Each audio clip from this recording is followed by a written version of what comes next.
Hello guys, मेरा नाम तरुण शर्मा है and welcome to my channel. आज की इस वीडियो में मैं बताऊंगा कि ये जो डीएसएसबी का एग्जाम है वो ऑनलाइन होगा या ऑफलाइन होगा, मतलब पेज पे होगा। दूसरा, हिंदी में होगा या इंग्लिश में होगा। और जो टाइपिंग का प्रोसेस है ये पूरा कंप्लीट क्या होता है, जो मैंने टाइपिंग दी थी तो मेरा क्या एक्सपीरियंस था, मेरी कितनी स्पीड आई थी पेपर के टाइम पे। तो ये सारी चीजें मैं बताऊंगा। और जो स्टेनो वाले हैं उनके बारे में मैं इन्फॉर्मेशन इसी वीडियो में दूंगा। बाकी ये मेरे बारे में है कि पढ़ सकते हैं। ये लास्ट टाइम डीएसएसबी का दास ग्रेड 4 का जो पेपर हुआ था उसका मेरा स्कोर है। तब कट ऑफ गई थी 149 और वैकेंसी थी जनरल की 200 के अप्रोक्स। बाकी सबसे मेन क्वेश्चन के इसकी जो टाइपिंग है वो ऑनलाइन होगी या ऑफलाइन होगी। तो इसकी जो टाइपिंग होगी, अभी तक का ये रिकॉर्ड है डीएसएसबी का कि इसने जो टाइपिंग ली है वो ऑफलाइन ली है, पेज पे। तो अगर आपको प्रैक्टिस करनी है तो इसकी पेज से आप प्रैक्टिस करिए जितनी ज्यादा हो सके, क्योंकि पेज से आपके पेपर में होने वाली है इसकी टाइपिंग। ठीक है। दूसरी चीज, ये हिंदी होगी या फिर इंग्लिश होगी। तो जब आपने फॉर्म भरा होगा तब आपने लैंग्वेज चूज करी होगी, इंग्लिश या फिर हिंदी। तो जोन सी आपने लैंग्वेज चूज करी है ये उस लैंग्वेज में होगी।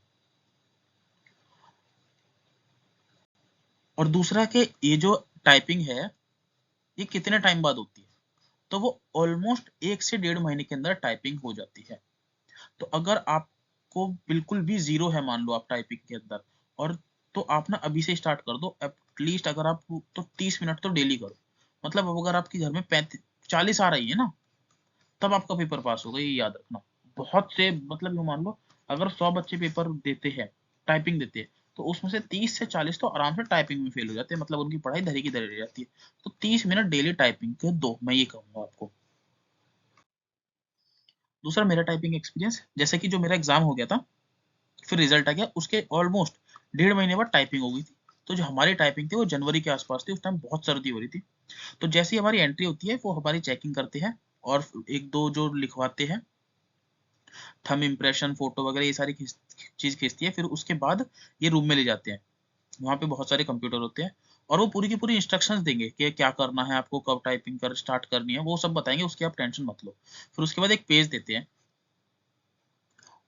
और उसके बाद और नोटपैड के अंदर ही लैपटॉप की टाइपिंग होती है, वो बता देते हैं। नोटपैड ओपन करते हैं, फिर उसके बाद आपको 10 मिनट का वो टाइमर लगाएंगे और इसके अंदर ना 300-350 वर्ड लिखे रहते हैं। 350 वर्ड लिखे रहते हैं और 10 मिनट का टाइम होता है आपके पास। अगर आपने वो सारे टाइप कर लिए तो मतलब आपका जो है 35 की स्पीड है। ये चीज है।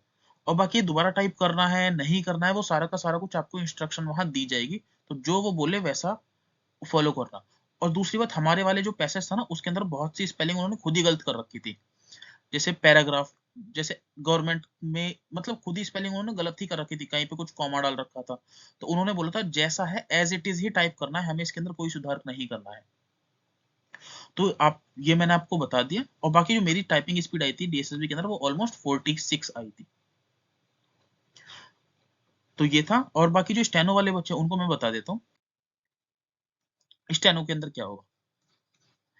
क्या, जब आपका सारा कुछ इंस्ट्रक्शंस के फॉलो हो जाएंगे, जैसे आप एंट्री करोगे चेकिंग होगी, फिर उसके बाद डॉक्यूमेंट जो भी वहाँ पे आपके थंब इम्प्रेशन होंगे और फोटो खिंच जाएगी, उसके बाद एक रूम में ले जाएंगे, वहाँ पे 10 मिनट की डिक्टेशन होगी।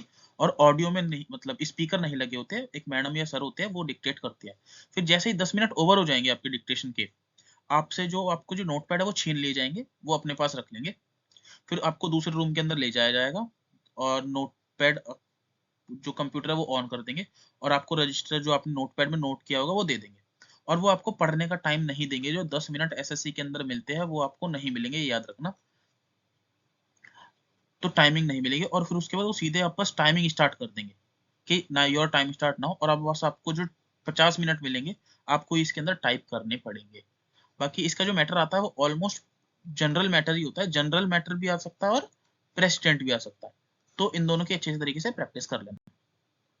और केसी पे तो आपका हाथ बैठा ही रहना चाहिए बहुत बढ़िया तरीके से, अगर आपको पेपर ये स्टेनो को क्लियर करना है तो।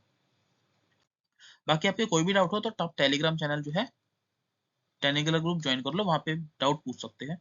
और बस अच्छी तरीके से पढ़ाई करते रहे और रिवीजन करते रहे और टाइपिंग भी स्टार्ट कर दो जिन बच्चों की टाइपिंग नहीं हो रही, टाइपिंग बढ़िया नहीं है। अगर आपकी टाइपिंग ऑलमोस्ट 30 प्लस है तो आप एग्जाम आपको देख तो थोड़ा बहुत कम टाइम दे दो, लेकिन इस टाइपिंग का ध्यान दो पढ़ाई के साथ साथ, क्योंकि पेपर के बाद आपको 1 से 1.5 महीना मिलेगा, उसमें इतनी जल्दी आपकी टाइपिंग नहीं होगी, नहीं कर पाओगे, बहुत मुश्किल होता है।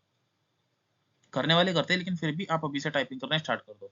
तो ऑल द बेस्ट, अच्छे से पढ़ते रहो।